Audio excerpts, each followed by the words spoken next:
Good morning students. Today in this third video of the chapter reduction formula from the book Calculus of Jeevan Sons publications, we will study reduction formula for sin की power nx and cos की power nx. First of all, we will start with sin की power nx.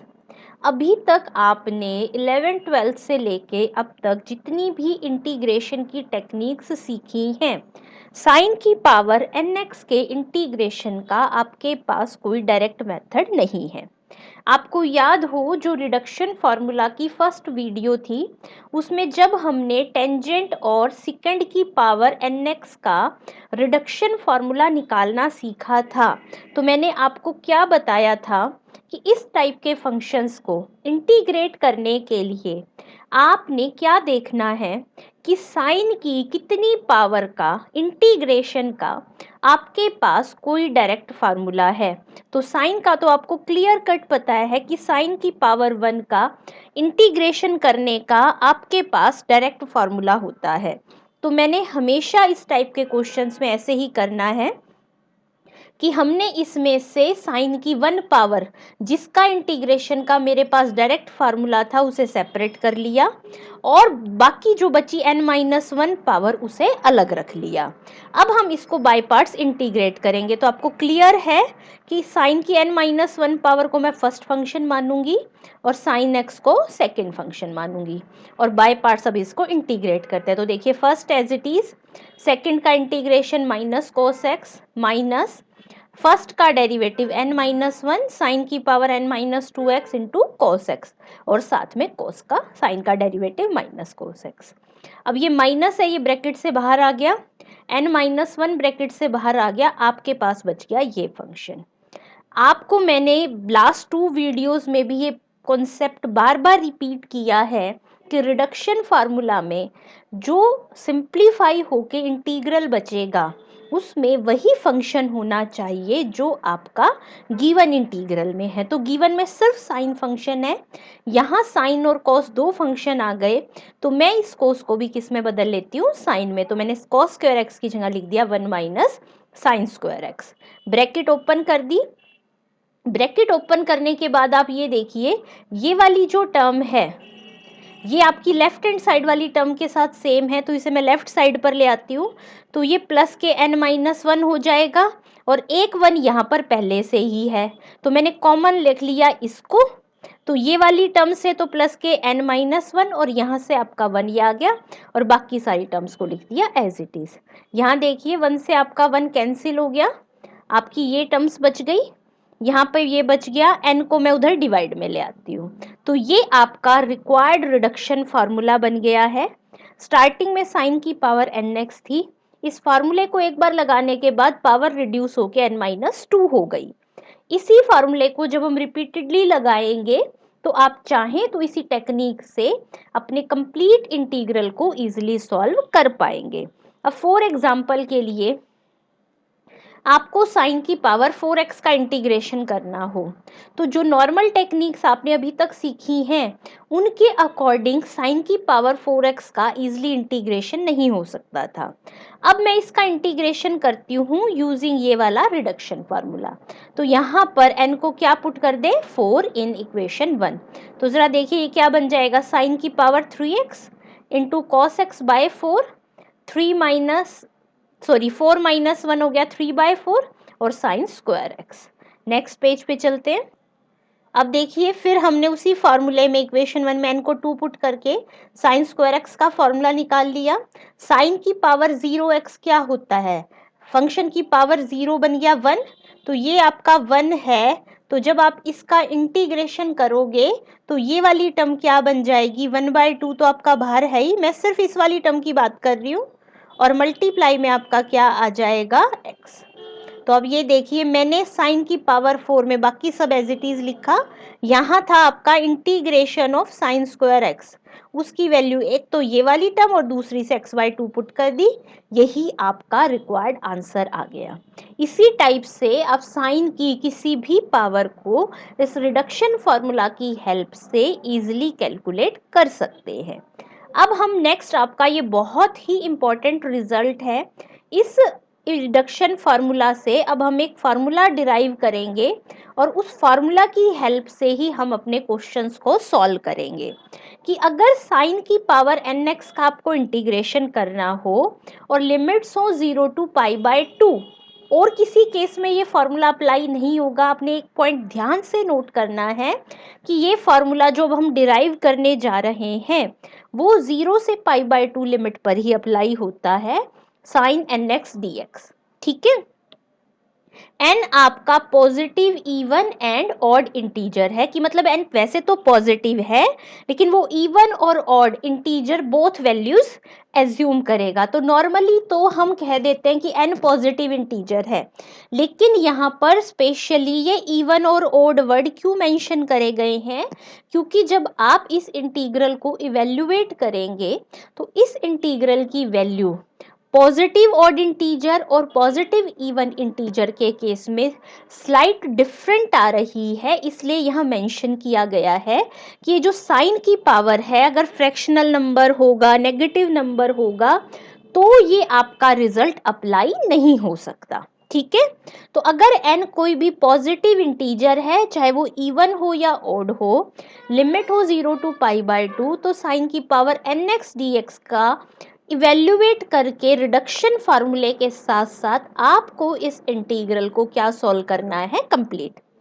चलो, solution करने से पहले हमें इसको reduce करना होगा। उसकी जो टेक्निक है बिल्कुल रिडक्शन फार्मूले से सिमिलर है, तो उस पार्ट को मैं थोड़ा सा स्पीड से एक्सप्लेन करूंगी। देखो, साइन की पावर 1 को सेपरेट कर लिया, ये पावर 1 आपका सेकेंड फंक्शन और ये पावर n-1 आपका फर्स्ट फंक्शन। ये देखिए मैंने बाय पार्ट्स इंटीग्रेट किया।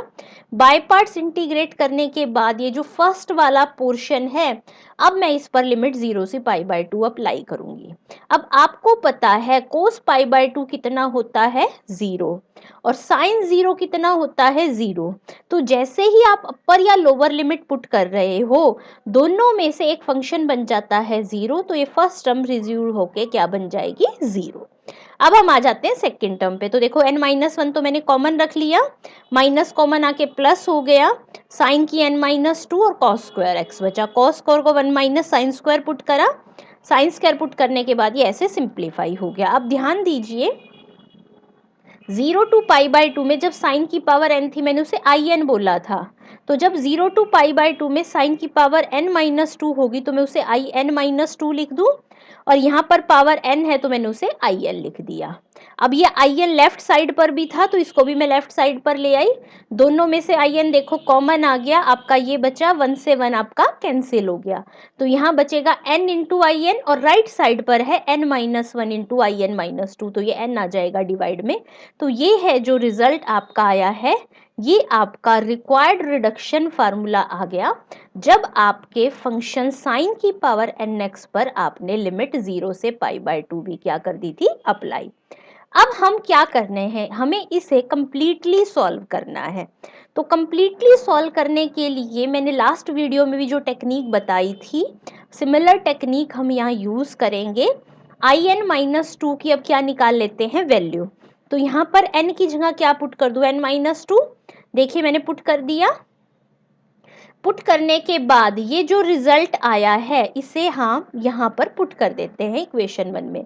तो इक्वेशन 1 बन गई n-1/n, n-3/n-2, in-4 and so on. मतलब क्या कर रहे हैं आप, हर बार जैसे अब in-4 की वैल्यू रिप्लेस करेंगे, प्रोसेस चलती जाएगी, लास्ट में आपका क्या बचेगा। अब एक पॉइंट आपको यहाँ पर पहले एक बात समझनी है, अब n जो है वो आपका है पॉजिटिव इंटीजर नंबर, ठीक है। तो जो पॉजिटिव इंटीजर हैं वो आपके दो टाइप के होते हैं, या तो वो आपके पॉजिटिव ऑड इंटीजर होंगे या पॉजिटिव इवन इंटीजर्स होंगे, ठीक है। आपको याद हो इसी टाइप का हमने एक एग्जाम्पल लास्ट वीडियो में भी डिस्कस किया था, लेकिन उस वीडियो में क्या हो रहा था, उस इंटीजर में से हर बार 1 सब्ट्रैक्ट हो रहा था। अगर किसी भी नंबर में से हर बार हम 1 सब्ट्रैक्ट करते हैं तो वो वैल्यू लास्ट में आपकी 0 पर ही जाएगी, ठीक है। लेकिन यहाँ क्या हो रहा है, n में से हर बार 2 सब्ट्रैक्ट हो रहा है। तो अगर किसी नंबर में से हर बार 2 सब्ट्रैक्ट हो रहा है तो लास्ट वैल्यू क्या आएगी वो डिपेंड करेगा कि n इवन है या ओड। अब आप ध्यान से देखिए, अगर n आपका ओड है तो आपकी n में ओड नंबर में से हर बार 2 सब्ट्रैक्ट करो, आपकी लास्ट वैल्यू आएगी 1। लेकिन अगर n आपका इवन है और आपने उसमें से हर बार 2 सब्ट्रैक्ट करा तो आपकी लास्ट वैल्यू क्या आएगी, 0। फॉर एग्जाम्पल के लिए टर्म्स चूज कर लेते हैं। मान लीजिए मैं एग्जाम्पल के लिए n को क्या चूज कर लूँ, 5 ऑड नंबर है, 5 में से 2 सब्ट्रैक्ट करा 3, 3 में से 2 सब्ट्रैक्ट करा 1। अब अगर इसमें से और सब्ट्रैक्ट करेंगे तो आपका नेगेटिव नंबर आ जाएगा जिस पे आपको नहीं जाना। और अगर मैं n को पुट कर दूं 6, तो 6 में से 2 सब्ट्रैक्ट करा 4, 4 में से 2 सब्ट्रैक्ट करा 2, 2 में से 2 सब्ट्रैक्ट करा 0। तो अब ये आपको एज ए स्टैंडर्ड रिजल्ट इस चीज को समझ लेना है कि जब भी किसी पॉजिटिव इंटीजर्स में बार बार हम 2 सब्ट्रैक्ट कर रहे हैं, अगर वो नंबर ओड है तो मैक्सिमम वैल्यू लास्ट में कितनी आ सकती है, मिनिमम की 1 तक जाएगी वो वैल्यू टर्म। और अगर इवन है और इवन में से बार बार 2 सब्ट्रैक्ट करोगे तो आप लास्ट में कहां तक जाओगे, 0 तक। तो अब यही कॉन्सेप्ट हम यहाँ पर इस स्टेप को सॉल्व करने के लिए यूज करेंगे।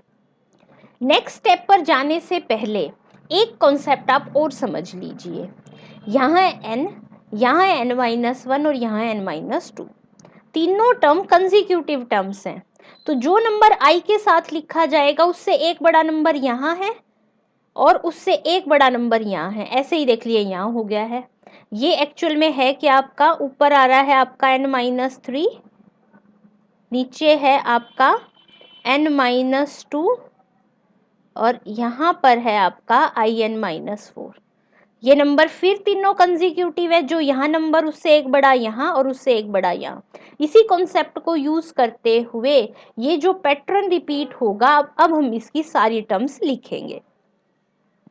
देखिए हमने फर्स्ट केस चूज कर लिया, when n is a positive even integer. in का जो ये फॉर्मूला है, इसकी दो टर्म्स तो आपको पता ही थी। देखो हम कैसे लिख रहे हैं, n उससे एक कम n-1, उससे एक कम n-2, उससे एक कम n-3, फिर एक कम n-4, एक कम n-5, up to so on. अब आपको पता है कि i के बेस में हर बार आप 2 सब्ट्रैक्ट कर रहे हैं। n आपका कैसा नंबर है, पॉजिटिव इवन इंटीजर। तो जैसे जैसे हर बार 2 सब्ट्रैक्ट करते जाओगे, इवन की वजह से i 0 बन जाएगा। ये लास्ट में ये 0 है तो उससे एक बड़ा उसके मल्टीप्लाई में यहाँ और उससे एक बड़ा यहाँ, तो कि ये सीक्वेंस यहाँ तक जाएगी, ठीक है। अब आपने निकालना है I0। I0 हो गया 0 to π/2 साइन की पावर 0, साइन की पावर 0 यानी कि 1, 1 का इंटीग्रेशन x, लिमिट पुट कर दी π/2 और वैल्यू रिप्लेस कर दी। तो ये आपका जनरल फार्मूला बन गया in का, जब आपका n क्या था, पॉजिटिव इवन इंटीजर। अब हम बात करते हैं n क्या है, पॉजिटिव ऑड इंटीजर। तो आपको पता है कि पॉजिटिव ऑड में से जब आप बार बार 2 सब्ट्रैक्ट करते जाएंगे तो लास्ट आपकी टर्म आएगी I1। यहाँ 1 है तो यहाँ उससे एक बड़ा 2 और नीचे उससे एक बड़ा 3, और ये हमने अपने सिंपल पैटर्न से लिखी दी है। I1 की वैल्यू निकालू तो मतलब कि साइन एक्स, साइन एक्स का इंटीग्रेशन माइनस कॉस एक्स। अब इस पे लिमिट पुट करेंगे, जैसे ही आप इसमें अपर लिमिट पुट करेंगे cos π/2 तो क्या होता है 0, और माइनस माइनस कॉस 0 यानी कि बन गया 1, और ये वैल्यू रिप्लेस कर दी। तो यानी कि ये आपका जनरल फार्मूला बन गया जब आपका n क्या था, ऑड इंटीजर। तो आपने आंसर तो इवेल्युएट कर दिया। अब इसे फार्मूले की फॉर्म में आप कैसे याद रखेंगे, अब ध्यान से देखिए।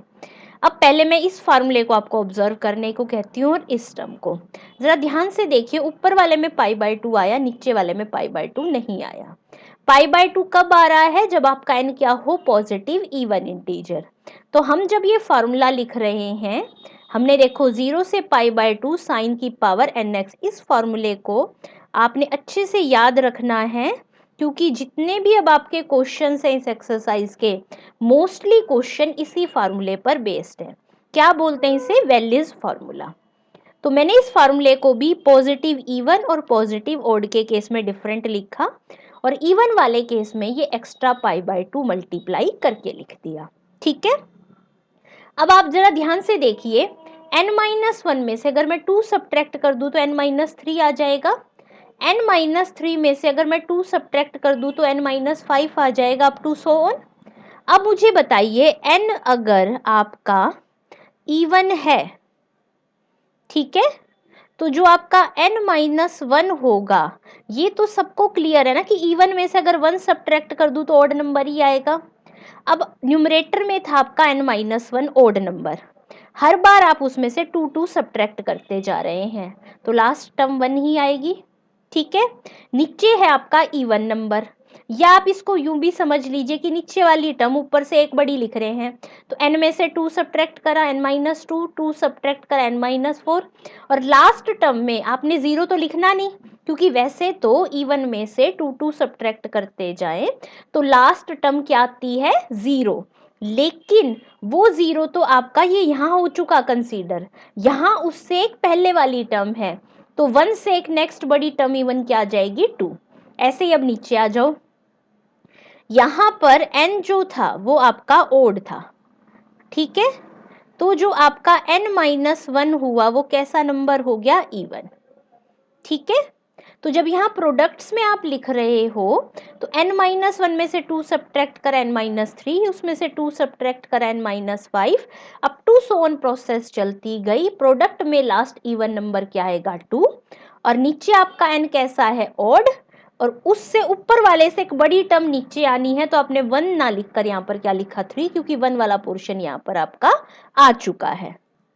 तो अब ये आपका जनरल फार्मूला क्या बन गया है कि n-1 go on diminishing by 2, n go on diminishing by 2, ये तो आपका जनरल फार्मूला है। इसकी मल्टीप्लाई में आप π/2 तब लिखेंगे जब n आपका क्या होगा? इवन इंटीजर की, मतलब आपने जो भी साइन की पावर है वो तो नीचे लिख दो, उससे एक कम ऊपर लिख दो। कब तक 2 डिमिनिशिंग करते जाएंगे? जब तक आपकी जिस फैक्टर पे टर्म आपको ये लगे कि 0 बन रही है कोई एक, उससे एक पहले स्टेप तक आपने रुक जाना है। ठीक है, कि आपने 0 तक नहीं जाना है, कि आप या तो ऑड है तो मैक्सिमम 1 और इवन है तो मैक्सिमम 2 तक जाएंगे न्यूमरेटर में, और नीचे उससे एक बड़ी टर्म तक। एग्जैक्टली ये फार्मूला को भी मैं बहुत डिटेल में जब एग्जाम्पल्स में यूज करूंगी तब आपको एक्सप्लेन करूंगी। बहुत सिंपल है इसका यूज, कोई भी किसी टाइप की आपको कॉम्प्लिकेशन फील नहीं होंगी इसे यूज करते हुए। अभी के लिए आपने सिंपल क्या याद रखना है? n-1 go on diminishing by 2, नीचे n go on diminishing by 2, और मल्टीप्लाई में π/2 तब लगेगा जब आपका n क्या होगा? Even integer. फिर नेक्स्ट जो आपका आर्टिकल है उसमें cos की पावर nx का रिडक्शन फार्मूला है। इसका प्रूफ बिल्कुल साइन वाले प्रूफ की तरह ही पैरेलल स्टेप्स चलते हैं कि cos की पावर 1 को अलग कर लिया, क्योंकि cos की 1x का आपके पास इंटीग्रेशन का फॉर्मूला था। वैसे ही देखिए सिंपल बाय पार्ट्स इंटीग्रेशन करा, एक फंक्शन साइन आ गया, लेकिन आपको पता है कि सारे फंक्शन गिवन वाली टाइप में ही होने चाहिए, तो उसे cos में बदल के, तो ये जो cos के आर्टिकल वाला पार्ट है, क्योंकि आपके साइन आर्टिकल जैसा ही बिल्कुल सिमिलर है, तो ये पार्ट आप खुद स्टडी करेंगे। अगर फिर भी आपको कोई कहीं प्रॉब्लम आएगी तो हम इसे डिस्कस करेंगे। तो आप यहाँ ध्यान से देखिए, ये आपका cos का रिडक्शन फार्मूला आ गया, ये बिल्कुल साइन के रिडक्शन फार्मूले जैसा ही है, बस साइन का रोल कौन ले गया? cos, और cos की जगह आ गया साइन। फिर बिल्कुल ऐसे ही जैसे अभी हमने 0 to π/2 sine of nx dx का फार्मूला डिराइव करा था जब n पॉजिटिव, इवन और ऑड इंटीजर हो, सिमिलरली देखिए वैसे रिडक्शन फार्मूला अप्लाई करके ये आपका जो रिजल्ट आया ना, ये साइन और कॉस के सेम केस में दोनों में बिल्कुल सेम आता है। इसी रिजल्ट के सेम होने की वजह से इससे आगे के जितने स्टेप हैं वो एज इट इज आपके साइन के आर्टिकल वाले ही सेम आएंगे। जब वो आगे के स्टेप सेम आएंगे तो मतलब आपका फॉर्मूला भी सेम आएगा। तो आगे वाले जो स्टेप्स हैं उन्हें मैं अब यहाँ दोबारा से रिपीट नहीं कर रही हूँ, वो आप सेल्फ स्टडी से खुद स्टडी करेंगे। तो ये देखिए सेम वैल्यूज फॉर्मूला आपका कोस की पावर nx के लिए डिराइव हो गया है। बिल्कुल कोई भी जरा सा भी डिफरेंस नहीं है दोनों फॉर्मूलाज में। वही लिमिट 0 टू पाई बाय 2 होनी चाहिए। कोस की पावर n अगर इवन है तो आपने मल्टीप्लाई में पाई बाय 2 लिखना है, अगर वो पावर ऑड है तो आपने कुछ नहीं लिखना। वही न्यूमरेटर में n minus one gone diminishing by 2 और डिनोमिनेटर में n गॉन डिमिनिशिंग बाय 2। तो अब ये दोनों ही फॉर्मूले आपने लर्न भी करने हैं और ये सारे आर्टिकल्स भी आपने एग्जाम पॉइंट ऑफ व्यू से प्रिपेयर करने हैं। अब हम अपने एग्जाम्पल्स पे आ जाते हैं। फर्स्ट एग्जाम्पल क्या है, 0 टू पाई बाय 2 साइन की पावर 6 थीटा डी थीटा को क्या करना है, इवेल्युएट। आपको डायरेक्ट आपके बिल्कुल फार्मूले की फॉर्म में आपको गिवन है। तो देखिए कुछ नहीं करना आपने, पावर कैसी है इवन, तो मल्टीप्लाई में पाई बाय 2 आ गया। ठीक है, n को मैंने लिखा नीचे, या इसको आप यहां से देखिए, ऊपर आपने लिखा 5 n माइनस वन और नीचे आपने लिख दिया 6। ठीक है, इवन था तो मैंने मल्टीप्लाई में क्या लिख दिया, पाई बाय 2। अब मैंने क्या बता रखा है कि ऊपर भी और नीचे भी आपने मल्टीप्लाई करते जाना है और 2 माइनस करते जाना है। 5 में से 2 सब्ट्रैक्ट करा 3 में से 2 सब्ट्रैक्ट करा 1। अब अगर इससे फर्दर आप गए तो आपकी वैल्यू नेगेटिव या जीरो नहीं आनी चाहिए, उससे पहले ही आपको रुक जाना है नीचे। अब नीचे वाले चाहे सब्ट्रैक्ट कर लो या ऊपर वाले में एक ऐड कर करके लिखते जाओ। 3 प्लस 1 4, 1 प्लस 1 2, इसमें से ऊपर से ऐड करके लिख दिया। जितने फैक्टर न्यूमरेटर में आएंगे उतने ही फैक्टर डिनोमिनेटर में आएंगे। दोनों में से कोई भी फैक्टर जीरो नहीं हो सकता, कोई भी फैक्टर नेगेटिव नहीं हो सकता। अगर आप ये कॉन्सेप्ट याद रखेंगे तो आपको किसी भी क्वेश्चन में किसी भी टाइप की प्रॉब्लम नहीं आएगी। अब जैसे कि नेक्स्ट क्वेश्चन देखिए, ये वाला पार्ट करना है। आप अपना बुक का सॉल्यूशन एज इट इज कुछ नहीं आपने देखना, क्योंकि ये पावर ऑड है तो मल्टीप्लाई में पाई बाय 2 नहीं आएगा। तो आपने ऊपर तो लिखनी है 1 माइनस करके और नीचे लिख देनी है power n as it is. ठीक है, पहले मैं न्यूमरेटर को ही लेती हूँ। 4 में से 2 सब्ट्रैक्ट करूँ 2 में से अगर कुछ भी और सब्ट्रैक्ट करा तो आपका 0 बन जाता, जो कि हमें नहीं लेना। जितनी टर्म्स ऊपर उतनी ही टर्म्स आनी है नीचे। तो न्यूमरेटर लिखने के बाद डिनोमिनेटर को देखो, 2 प्लस 1 3 लिख दो या 5 माइनस 2 3 लिख दो, बिल्कुल आंसर आ गया। बहुत ही सिंपल आपको फील होगा, वेरी इजी टू यूज ये फॉर्मूला है। आप कहीं भी किसी कम्पिटिटिव एग्जाम्स के लिए प्रिपेयर करें, अगर इस टाइप के टॉपिक्स में से आपके एमसीक्यू टाइप के अगर क्वेश्चंस आते हैं तो इस टाइप के फॉर्मूले से क्वेश्चंस बहुत ज़्यादा बनते हैं। बस आपने हमेशा क्या याद रखना है कि आपका एंगल थीटा ही होना चाहिए, मतलब थीटा के ना तो मल्टीप्लाई में कुछ हो ना डिवाइड में कुछ हो, पावर 0 से पाई बाय 2 ही होनी चाहिए, तभी ये फार्मूला अप्लाई हो सकता है। अगर नहीं है तो बाय यूजिंग एनी आइडेंटिटी या सब्स्टिट्यूशन आपको उसे सिंप्लीफाई करना होगा। सेम केस आ रहा है आपके नेक्स्ट क्वेश्चन में। क्या करा, लिमिट कर दी 0 से 2 पाई और एंगल कर दिया थीटा बाय 4। लेकिन आपको तो पता है कि एंगल जो होना चाहिए वो सिंगल एंगल होना चाहिए, उसका मल्टीप्लाई में कोफिशिएंट कुछ भी नहीं होना चाहिए। तो मैं इसे सिंप्लीफाई करने के लिए थीटा बाय 4 को कुछ भी नया वेरिएबल z मान लिया। तो थीटा हो गया 4z, डी थीटा हो गया 4dz। अब अपनी लिमिट निकाले, तो जब थीटा 0 है, यहाँ पर पुट करना जरा, थीटा की वैल्यू 0 पुट कर दूं तो 0 by 4 is equal to z, z भी 0 आ जाएगा। थीटा की वैल्यू मैं पुट कर दूं 2 पाई, तो 2 पाई बाय 4 कितना बच गया, z पाई बाय 2। यानी कि अब आपकी जो लिमिट्स आ गई हैं जरा ध्यान से देखिए, अब वो जो नए z की फॉर्म में लिमिट है वो 0 से क्या आ गई, पाई बाय 2। ठीक है, साइन की पावर 7 थीटा बाय 4 की जगह क्या लिख दूं, z, तो ये बन गया साइन की पावर 7z। इनटू में डी थीटा की जगह क्या आएगा आपका 4dz, तो ये 4 तो कांस्टेंट है, मैं बाहर रख दूं और मल्टीप्लाई में क्या आ गया आपका dz। अब इसको हम सॉल्व करते हैं। देखिए 4 तो आपका बाहर चल ही रहा है, पावर कैसी है ऑड, तो मल्टीप्लाई में पाई बाय 2 तो आपने लिखना ही नहीं, तो पावर में से एक कम करके तो ऊपर लिख दो और पावर को एज इट इज नीचे लिख दो। अब करना शुरू करें, 6 माइनस 2 4, 4 माइनस 2 2, 2 माइनस 2 करेंगे तो 0 आ जाएगा, जो कि हमें नहीं लेना। 7 माइनस 2 5, 5 माइनस 2 3। अब वैसे तो आपको लगेगा कि 3 माइनस 2 आप 1 भी लिख सकते हैं, वो आपको नहीं लेना है। आपके जितने फैक्टर ऊपर थे उतने ही नीचे आ गए हैं। इस एक्सप्रेशन को आपने सिंप्लीफाई कर देना है, आपका रिक्वायर्ड आंसर आ जाएगा। हाँ जी, देखिए यही पार्ट इसने यहाँ करके दिखा रखा है। अब आ जाते हैं हमने नेक्स्ट एग्जाम्पल पे।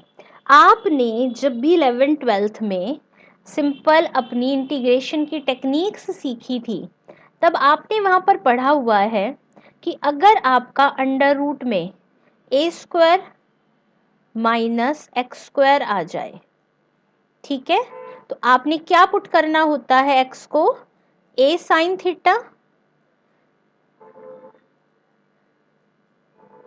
या ए, हाँ जी, देखिए आपने 3 टाइप की टेक्निक्स पढ़ी हुई हैं कि अगर इंटीग्रेशन में ए स्क्वायर माइनस एक्स स्क्वायर की फॉर्म हो तो एक्स को या तो ए साइन थीटा पुट करेंगे या ए कोस थीटा। ए स्क्वायर प्लस एक्स स्क्वायर होता है तो आप टेंजेंट या कॉट पुट करते हैं। एक्स स्क्वायर माइनस ए स्क्वायर होता है तो आप कोसिकेंड या सिकेंड पुट करते हैं। ऐसा क्यों डिफरेंस होता है, क्योंकि जो साइन कॉस में एक दूसरे को कन्वर्ट करने का फॉर्मूला होता है, 1 माइनस साइन स्क्वायर क्या होता है, कॉस स्क्वायर, ये वाली फॉर्म बनती है constant minus angle. 1 plus tangent square, 1 plus cot square का आपके पास फॉर्मूला होता है, तो a square plus x square की फॉर्म में आप टेंजेंट या कॉट यूज करते हैं। फिर cosecant square minus 1, secant square minus 1 का आपके पास फॉर्मूला होता है, तो जब एक्स माइनस कांस्टेंट हो तो उसे आप सिकेंड और कोसिकेंड पुट करते हैं। तो अब जो नेक्स्ट आपका एग्जाम्पल है वो इसी टाइप पर बेस्ड है कि क्वेश्चन में जो इंटीग्रेशन होगा उसमें ऐसी कोई फॉर्म मिलेगी जिसे सब्स्टिट्यूशन करके आप ट्रिग्नोमेट्रिक फंक्शंस में कन्वर्ट करेंगे, और लास्ट में जो आपका इंटीग्रल बचेगा वो ऑटोमेटिकली आपने ये जो 2 फॉर्मूले किए हैं उन्हीं में से किसी फॉर्म में आ जाएगा। अब जैसे फर्स्ट क्वेश्चन देखो, इसमें यहाँ पर ये जो फर्स्ट पार्ट है इसमें क्या गिवन था, under root 1 minus x square, यानी कि a square minus x square वाली फॉर्म हो गई। अब यहाँ इसने इसे साइन लेकर किया हुआ है। अगर आप ये सिमिलर क्वेश्चन एक्स को कॉस थीटा लेकर भी सॉल्व करेंगे तो भी आपका आंसर सेम आएगा, क्योंकि इस टाइप की फॉर्म में साइन और कॉस का फॉर्मूला क्या होता है, सेम। तो देखो इसने कैसे पुट करा, क्योंकि यहाँ पर ए की जगह क्या है 1, आपने देखो ये ऐसे पुट करना होता है ना एक्स की जगह ए, कि जैसे ही आप एक्स की वैल्यू यहाँ पुट कर दे तो कांस्टेंट टर्म दोनों में से क्या आ जाए, कॉमन। अब यहाँ क्योंकि कांस्टेंट टर्म 1 है तो मैंने एक्स को पुट कर दिया 1 साइन थीटा, तो dx क्या हो गया, cos theta d theta. Limits निकाल लो, जब x की वैल्यू आप 0 पुट करोगे, साइन 0 कहाँ पर होता है, 0 पे, तो थीटा की वैल्यू आ जाएगी 0। फिर मैं जब x को 1 पुट करूंगी तो साइन की वैल्यू 1 कहाँ होती है, पाई बाय 2 पे, तो थीटा की वैल्यू क्या आ जाएगी, पाई बाय 2। तो अब ये देखो ये तो बन गया 0 टू पाई बाय 2, एक्स की क्यूब यानी कि साइन की क्यूब थीटा, dx की जगह लिख दिया cos थीटा d थीटा।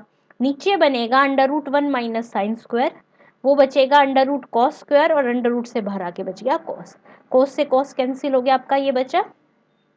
अब हम इस पे अपनी आइडेंटिटी यूज करते हैं। अब जरा देखिए, पावर है ओड तो मल्टीप्लाई में पाई बाय 2 तो आना ही नहीं, नीचे लिखा मैंने n, ऊपर लिखा उससे कम करके। अब जरा ध्यान से देखिए, ऊपर से अगर मैं इसमें से 2 सब्ट्रैक्ट करूं तो 0 आ रहा है, इसलिए यहीं पर ही आपका आंसर हो गया। नेक्स्ट पार्ट पे आ जाइए। नेक्स्ट में क्या है, आपके पास स्क्वायर नहीं है, आपके पास सिंपल क्या है, under root 2a minus x. अब इस टाइप के क्वेश्चंस में आपने x की ऐसी वैल्यू पुट करनी है कि उस वैल्यू को पुट करने के बाद एक तो 2a कॉमन आ जाए, ठीक है, इसलिए मैंने x में 2a ले लिया, ठीक है। दूसरा क्या कि मैंने x में साइन स्क्वायर थीटा ले लिया, स्क्वायर लेने से ये आपका बिल्कुल 1 माइनस साइन स्क्वायर की फॉर्म में ही बन जाएगा। यहाँ पर देखो स्क्वायर ऑलरेडी था, कांस्टेंट माइनस एक्स स्क्वायर था, स्क्वायर ऑलरेडी था तो मैंने x को साइन थीटा लिया। यहाँ भी कांस्टेंट माइनस एक्स वाली ही फॉर्म है, तो मतलब पुट तो आपको साइन या कॉस करना, आप इसमें 2a कॉस स्क्वायर थीटा लेकर भी सॉल्व कर सकते हैं। लास्ट जो आपका आंसर आएगा उस पर कोई इफेक्ट नहीं आएगा। और हाँ, एक पॉइंट मैं यहाँ स्पेशली मेंशन कर रही हूँ, इस टाइप के क्वेश्चन जब भी आपके एग्जाम में आएंगे, जो ये जनरल फार्मूला है ये आपको हर क्वेश्चन में लिखकर मेंशन करना है जब आप इसे यहाँ यूज करेंगे। बुक में कहीं पर भी फॉर्मूले को प्रॉपरली मेंशन नहीं किया गया है, तो यही सेम पैटर्न आपने फॉलोअप नहीं करना है। आप अपने क्वेश्चन में जो भी आइडेंटिटी, फॉर्मूला, टेक्निक जो भी आप यूज करते हैं, जब तक आप उन्हें प्रॉपरली मेंशन नहीं करेंगे, एग्जाम्स में आपको अच्छे मार्क्स नहीं मिलेंगे। तो यहाँ पर अब आपको क्लियर हो गया कि मुझे इस वाले पार्ट में से कांस्टेंट को कॉमन लेना था x की वैल्यू में, इसलिए मैंने 2a लिख लिया। और स्क्वायर वाली फॉर्म बनाने के लिए, क्योंकि x पे स्क्वायर नहीं था, तो उसे साइन स्क्वायर ले लिया। सेम क्वेश्चन आप कॉस स्क्वायर लेकर भी कर सकते हैं। तो देखिए मैंने dx निकाल लिया सिंपल, फिर वही आपने x को क्या पुट करा, 0, तो 2a into sine square theta 0, 2a तो 0 हो नहीं सकता, मतलब साइन थीटा 0, तो थीटा क्या आ जाएगा, 0। फिर मैं x को पुट कर दूं 2a, तो 2a से 2a cancel, sign square theta आपका 1 आ गया, तो थीटा बन गया π/2। कन्वर्ट हो गया x की 7/2, मतलब 2a साइन स्क्वायर थीटा की power 7/2। Under root 2a minus x, तो देखो मैंने 2a कॉमन ले लिया, under root 1 minus sine square बचेगा यहाँ पर, ये वाली जो टर्म है, तो वो क्या बन जाएगी आपकी कॉस थीटा। 2 और a की पावर 1/2, 2 और a की पावर 1/2, तो वो जो आपका बाहर कॉमन आएगा और बच गया under root cos square theta, ये बचेगा आपका। ठीक है, तो 2 और a की पावर 1/2 तो मैंने बाहर निकाल लिया, ऊपर से 2 और a की पावर 7/2 भी बाहर निकाल लिया। जब साइन स्क्वायर थीटा की पावर 7/2 करोगे तो पावर 2 और 2 कैंसिल होके साइन की पावर 7 बच जाएगा। नीचे आपका कॉस बच गया, ये 4 और a कांस्टेंट है, मैंने इन्हें भी बाहर रख लिया, अंदर बच गया sine theta cos theta, cos से कॉस कैंसिल, बच गया साइन की पावर 8। अब ये कैसे करा मैंने सिंप्लीफाई, बेस सेम है, पावर्स क्या हो जाएंगी डिवाइड में सब्ट्रैक्ट, तो जब आप 2 की पावर 7/2, ठीक है, अच्छा 4 क्या है 2 की पावर 2, तो वो प्लस में आ गई, बेस सेम में मल्टीप्लाई में पावर ऐड हो जाती है, डिवाइड में पावर सब्ट्रैक्ट हो जाती है। जब इसे आप सिंप्लीफाई कर लोगे तो ये 2 की पावर 5 बन रहा होगा, 32 आ जाएगा।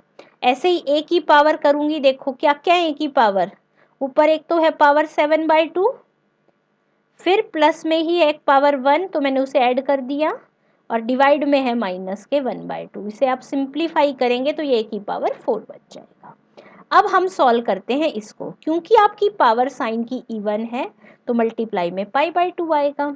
n नीचे लिखा, n माइनस 1 ऊपर, 7 माइनस 2 5, 5 माइनस 2 3, 3 माइनस 2 1, आगे जाएंगे तो नेगेटिव आ रहा है। 4 टर्म्स ऊपर है तो 4 ही टर्म्स नीचे लिखनी है, तो 8 माइनस 2 6, 6 माइनस 2 4, 4 माइनस 2 2। सिंप्लीफाई कर देंगे, ये आपका रिक्वायर्ड क्या आ जाएगा, आंसर।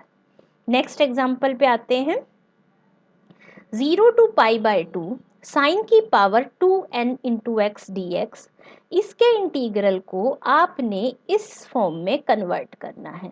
फार्मूला तो आपने वेलिस फार्मूले से सीख रखा है, लेकिन वहां से जो आंसर आएगा उसे इस फॉर्म में आपने कन्वर्ट करना है। तो सबसे पहले, क्योंकि 2n आपका इवन इंटीजर है, पूरा इंटीग्रल आपकी फार्मूले की ही फॉर्म में है, तो हम इसे सॉल्व करना स्टार्ट करते हैं। हमने अपना फार्मूला लिखा, देखो जो पावर थी वो नीचे लिख दी, पावर में से एक कम ऊपर लिख दिया, मल्टीप्लाई में π/2 लिख दिया।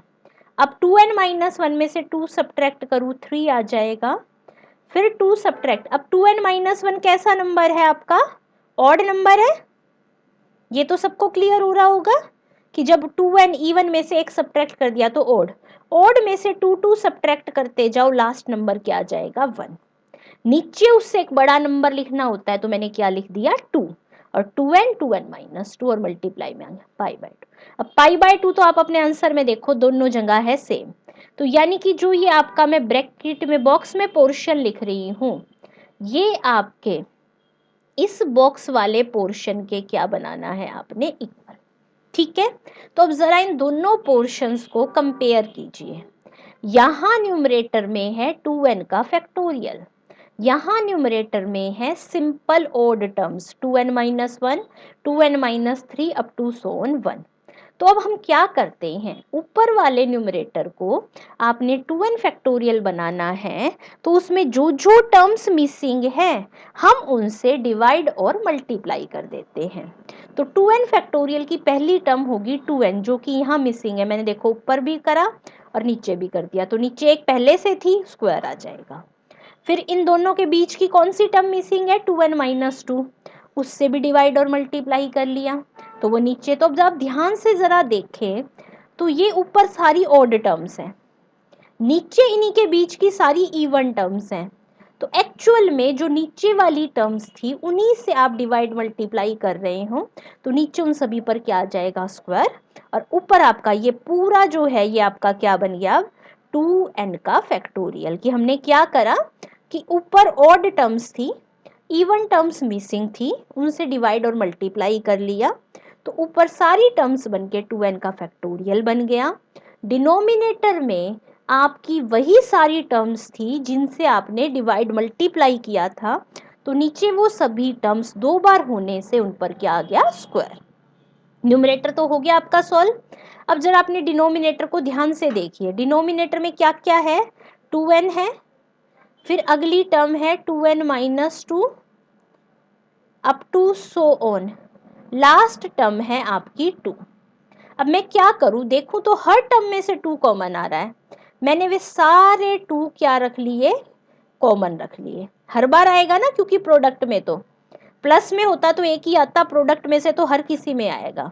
अब इसमें से 2 कॉमन ले लिया, यहाँ बच गया n, इसमें से 2 कॉमन ले लिया, यहाँ बच गया n-1, और लास्ट टर्म में से 2 कॉमन ले लिया तो कितना बच गया, 1।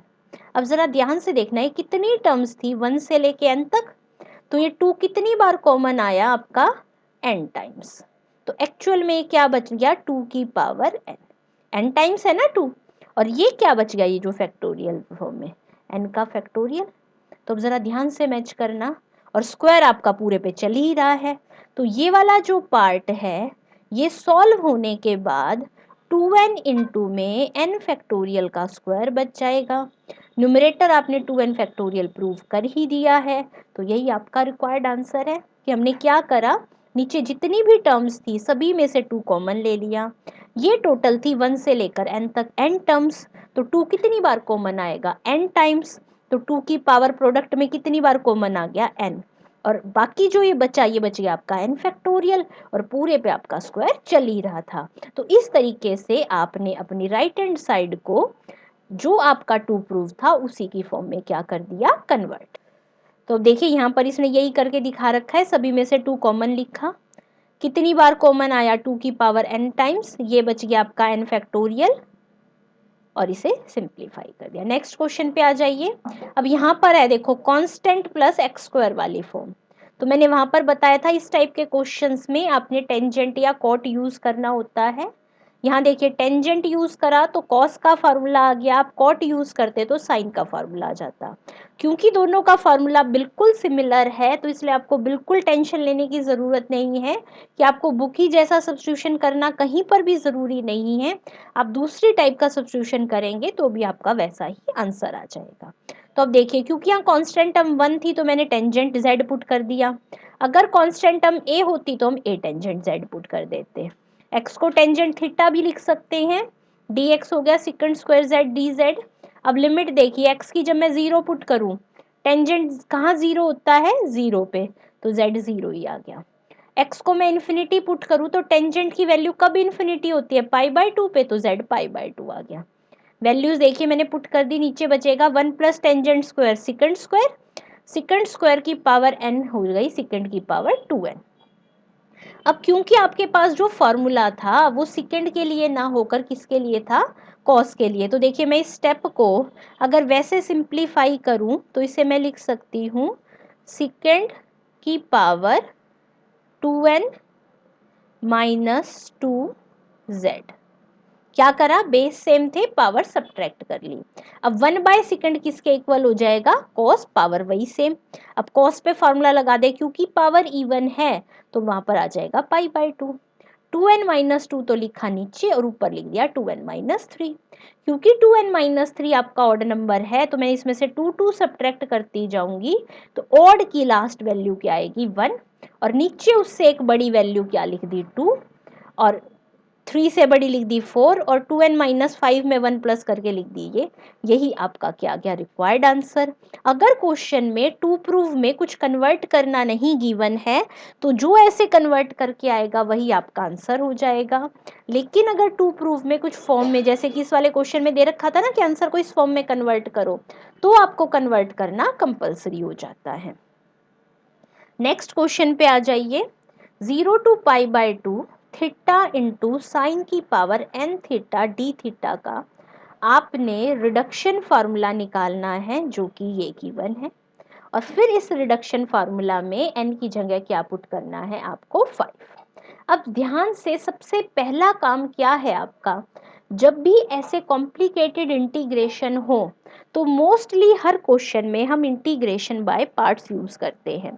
लेकिन इंटीग्रेशन बाय पार्ट्स यूज करने के लिए आपको ये टेक्निक क्लियर होनी चाहिए कि आप किस फंक्शन को फर्स्ट फंक्शन मानेंगे और किस फंक्शन को सेकंड फंक्शन मानेंगे।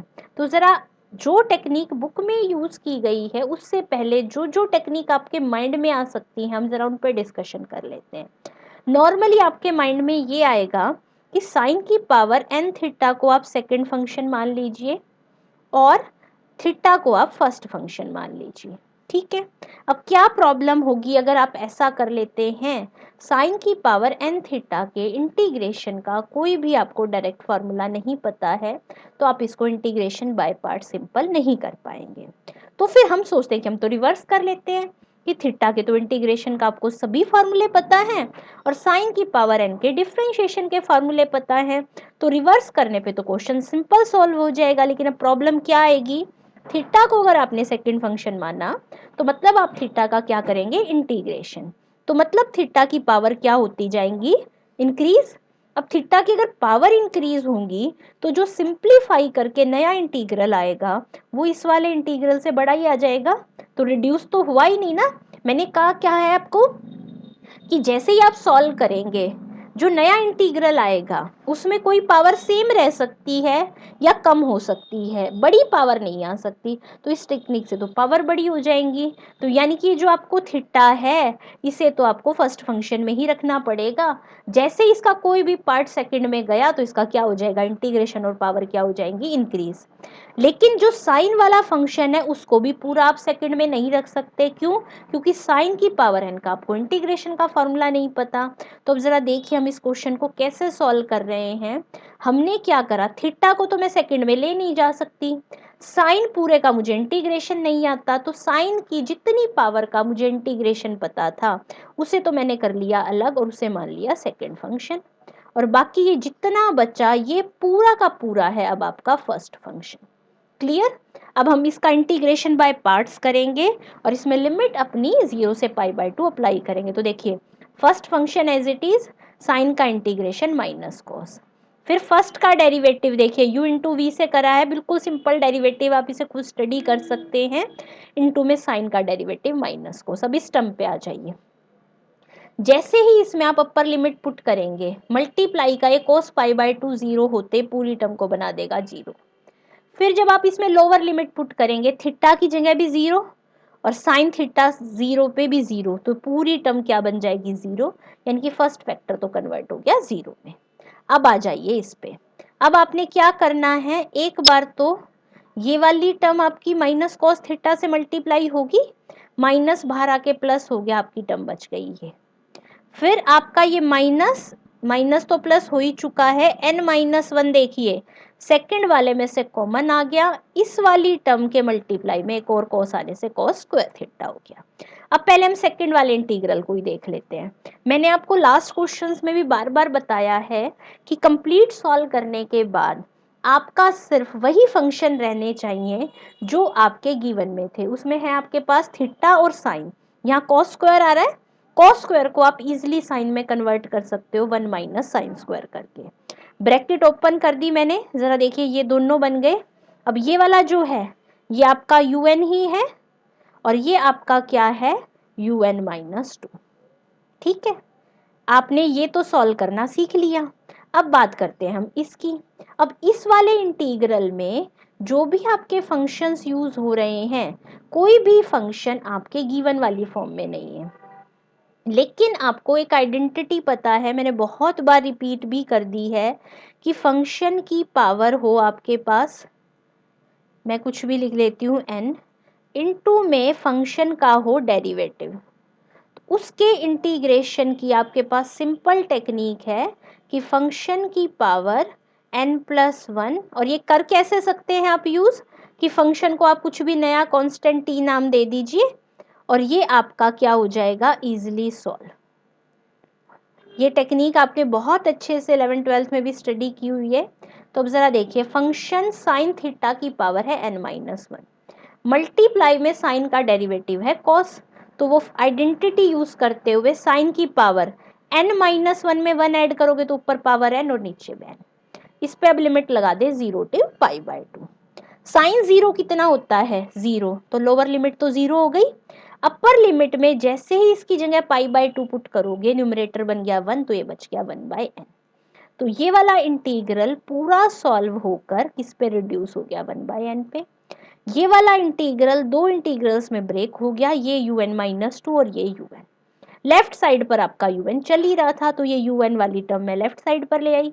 लेफ्ट साइड पर इन दोनों में से un कॉमन रख लिया, un कॉमन रखते ही क्या बचेगा, 1 + n-1, 1 से 1 कैंसिल हो जाएगा और ये n इधर डिवाइड में आ जाएगा। तो ये जो आंसर आया, ये आपका रिक्वायर्ड रिडक्शन फार्मूला आ गया है, जो कि आपको यहाँ प्रूव करने के लिए बोला हुआ था। अब आपको इस रिडक्शन फार्मूले की हेल्प से क्या कैलकुलेट करना है, u5। तो देखिए, मैंने इसमें n की जगह 5 पुट करा, तो यहाँ बच गया u3, फिर u3 निकालते हैं तो n की जगह 3 पुट कर दिया, तो अब u1 आ गया। तो हमें पता है कि u1 की वैल्यू आप इजीली निकाल सकते हो। u1 की वैल्यू क्या बन जाएगी, 0 से π/2 theta sine theta, theta into sine theta का आप इजिली बाय पार्ट्स इंटीग्रेशन करेंगे। थीटा को आपने फर्स्ट मानना है और साइन थीटा को सेकंड। देखिए यहाँ पर इसने इंटीग्रेट करके दिखा रखा है, और रिवर्स वैल्यू पुट कर देंगे, ये आपका आंसर आ जाएगा। नेक्स्ट लास्ट एग्जाम्पल है इस एक्सरसाइज का, 0 to 1 x की power 2n by √1 - x² dx and hence find the sum of the series. Second part को हम बाद में देखते हैं, पहले मैं सिर्फ फर्स्ट पार्ट की बात करती हूँ। फर्स्ट पार्ट में आपने इस इंटीग्रल को क्या करना था, सॉल्व। तो अब यहाँ पर देखिए, a² - x² की फॉर्म है, तो इस टाइप के क्वेश्चंस में मैंने आपको बताया, या तो आप साइन पुट कीजिए या कॉस पुट कर दिए, दोनों ही केस में आपका बिल्कुल सिमिलर आंसर आएगा। देखिए, लिमिट आ गई आपकी 0 to π/2, ये बन गया। इस क्वेश्चन को आपने अपना भी पहले भी यूज किया था फार्मूला, क्योंकि पावर इवन है तो मैंने π/2 लिख दिया, 2n नीचे आएगा, ऊपर 2n-1 आएगा, इसमें से 2 सब्ट्रैक्ट करा, 2n-3, सोन चलते जाएंगे, क्योंकि 2n-1 ऑड नंबर है तो लास्ट माइनस करते करते 1 आ जाएगा। नीचे उससे एक बड़ा हमने 2 लिख दिया, और 2 सब्ट्रैक्ट करा, 2n-2 एंड सोन। तो ये आपका आंसर आ गया इंटीग्रल का। ठीक है, अब देखिए क्या कहता है, इस इंटीग्रल को निकाल के आपने इस सीरीज का सम निकालना है। मैंने आपको फर्स्ट एक्सरसाइज में, फर्स्ट वीडियो में भी एक्सप्लेन किया, जब भी आपको हेंस फाइंड वर्ड यूज किया हुआ मिले किसी क्वेश्चन में, तो उसका मीनिंग क्या होता है कि जो भी आपने फर्स्ट पार्ट प्रूव किया है, उसी की हेल्प से आपने इसका आंसर निकालना है।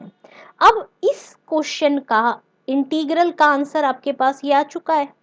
अब हम क्या करते हैं, इस इंटीग्रल को इसकी फॉर्म में कन्वर्ट करने की कोशिश करते हैं।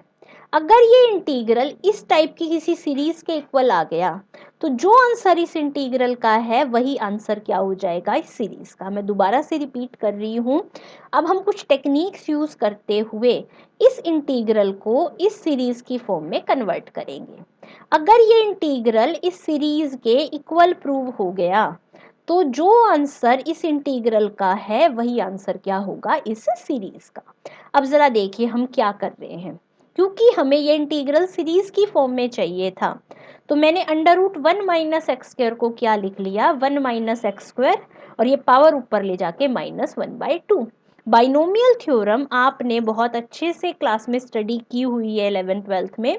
मैंने वही थ्योरम यूज करते हुए 1 माइनस एक्स स्क्वायर की पावर -1/2 की यहाँ पर ये एक्सपेंशन लिख दी। मैं आपके लिए जनरल लिख देती हूँ एक्सपेंशन की 2-3 टर्म्स, ताकि आपको रिमाइंड हो जाए कि आप ये एक्सपेंशन कैसे यूज करते थे।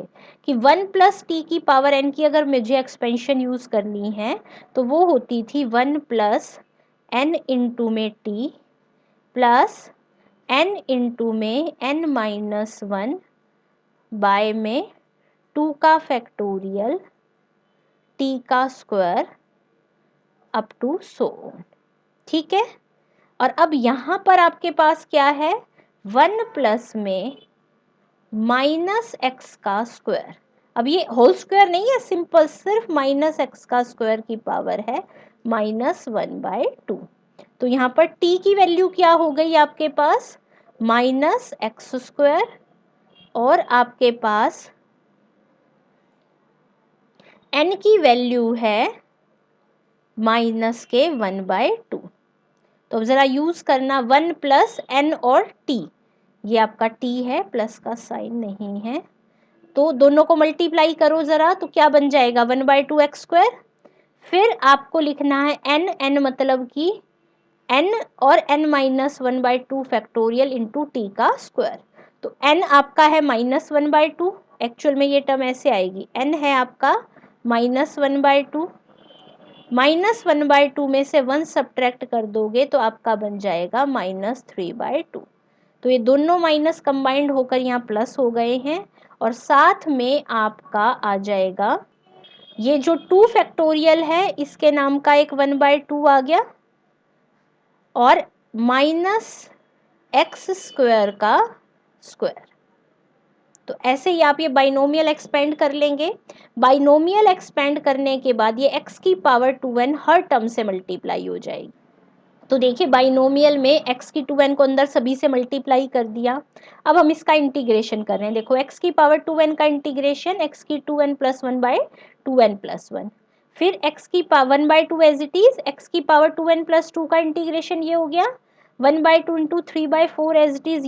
ये जो टर्म्स है मैं एज इट इज क्यों रख रही हूँ, जो आपकी गिवन टर्म थी ना एक्सपेंशन की, वो आपकी ऐसी इस फॉर्म में थी, तो हम उसी की फॉर्म में लाने के लिए जो मल्टीप्लाई में कांस्टेंट उसी की तरह आ गए, उन्हें हमने मल्टीप्लाई करके सिंप्लीफाई नहीं करा। तो अब जरा देखिए, जब आप इसमें x की जगह 1 पुट करेंगे तो आपकी टर्म देखो, जहां जहां x था मैंने वहां 1 कर दिया। जैसे ही मैं x की जगह 0 पुट करूंगी तो देखिए ध्यान से ऑब्जर्व कीजिए, हर टर्म 0 बन रही है, तो इसलिए लोअर लिमिट से कुछ भी नहीं आया। तो ये आपका गिवन इंटीग्रल गिवन एक्सपेंशन के इक्वल हो गया। तो ये जो एक्सपेंशन है ये किसके इक्वल होगी, जो इंटीग्रल के आंसर है, इसी से आपका ये सॉल्व हो गया। अब हम कुछ क्वेश्चंस हैं जो एक्सरसाइज के, उसमें मैं कुछ आपको आइडिया देना चाहूंगी, बाकी क्वेश्चंस तो आप खुद ही करेंगे। अब जरा ध्यान से देखना, ये जो सेकंड पार्ट है, क्या करेंगे, आपको या तो सिंपल साइन चाहिए या कॉस चाहिए। इसमें मिक्स सा चल रहा है ना, यहाँ 1 माइनस कॉस, यहाँ है under root 1 plus cos x square. Simple sine cos के टिग्नोमेट्रिक आइडेंटिटीज को आपने यहाँ यूज करना है। यहाँ कौन सा फॉर्मूला यूज करोगे, 1 माइनस कॉस 2 थीटा। यहाँ कौन सा फॉर्मूला यूज करोगे, 1 प्लस कॉस 2 थीटा। और यहाँ पर कौन सा फॉर्मूला यूज करोगे, साइन 2 थीटा।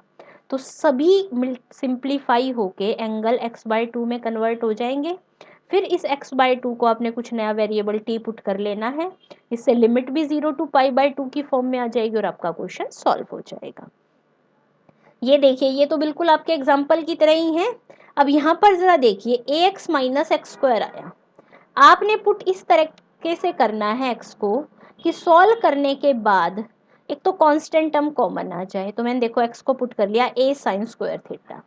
क्या फायदा होगा इसका, जैसे ही मैं इसकी जगह देखो पुट कर दूंगी, आपका क्या बन जाएगा, फर्स्ट टर्म देखिए, क्योंकि इस वाली टर्म में एक a पहले से था और यहाँ है x और यहाँ है एक्स स्क्वायर, तो दोनों में आपका a स्क्वायर बन गया, फर्स्ट टर्म बन गई a square sine square theta, दूसरी टर्म बन गई आपकी a स्क्वायर साइन की पावर 4 थीटा।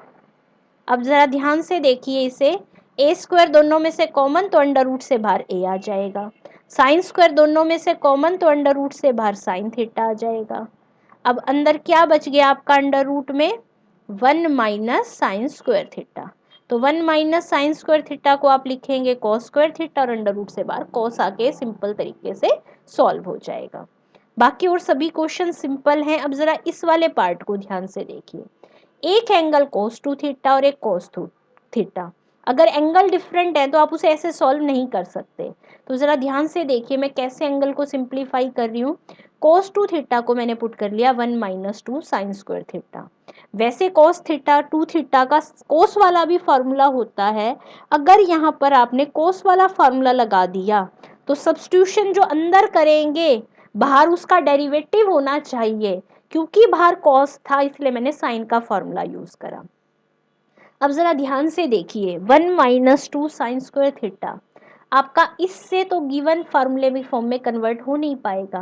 तो अब ये देखिए 2 साइन स्क्वायर थीटा की जगह मुझे सब्स्टिट्यूशन करना है इस तरह से कि वो 1 माइनस साइन बन जाए। तो मैंने उसे क्या पुट कर दिया साइन स्क्वायर एक्स। तो आपको लिमिट्स 2 बार कैलकुलेट करनी पड़ेंगी कि यहाँ पर आपने थीटा से एक्स की फॉर्म में कैसे कन्वर्ट करा। इसको थोड़ा सा ध्यान से जरा देखिए, थीटा की जगह मैं 0 पुट कर दूं। चलो एक बार सॉल्व करके ही बता देती हूँ। तो साइन 0 क्या होता है 0, 2 इंटू 0 0, आपका बच गया 0 is equal to sine square x. तो एक्स की लिमिट आपके पास क्या आ गई 0। तो एक्स आपका क्या बन जाएगा 0। फिर मैं थीटा की जगह पुट करूँ पाई बाय 4, तो ये तो आपका 2 as it is. Sine pi by 4 होता है 1 बाय अंडर रूट 2, तो 1 बाय अंडर रूट 2 का स्क्वायर बन गया 1 by 2 is equal to sine square x. तो साइन स्क्वायर एक्स आपका किसके इक्वल आ गया 1 के, तो आपका एक्स क्या बन जाएगा पाई बाय 2। आपका बिल्कुल वैसे ही सिंपल क्वेश्चन में कन्वर्ट हो जाएगा। मैंने इसे साइन स्क्वायर एक्स भी इसीलिए पुट करा है कि 1 माइनस साइन स्क्वायर होके कॉस स्क्वायर होके सिंप्लीफाई हो जाए। अगर हम ऐसे ही रखेंगे तो आपकी वैसे ही सिंपल आइडेंटिटी यूज नहीं हो पाएंगी। और ये जो आपका क्वेश्चन है, जो आपका एग्जाम्पल नंबर 5 था जिसमें आपने थीटा इंटू साइन की पावर n को सॉल्व करा था, वही सिमिलर टेक्निक लगाते हुए हम थीटा इंटू कॉस की पावर n को सॉल्व करेंगे। इसके साथ ही आपकी सेकंड एक्सरसाइज कंप्लीट हो गई है। Thank you.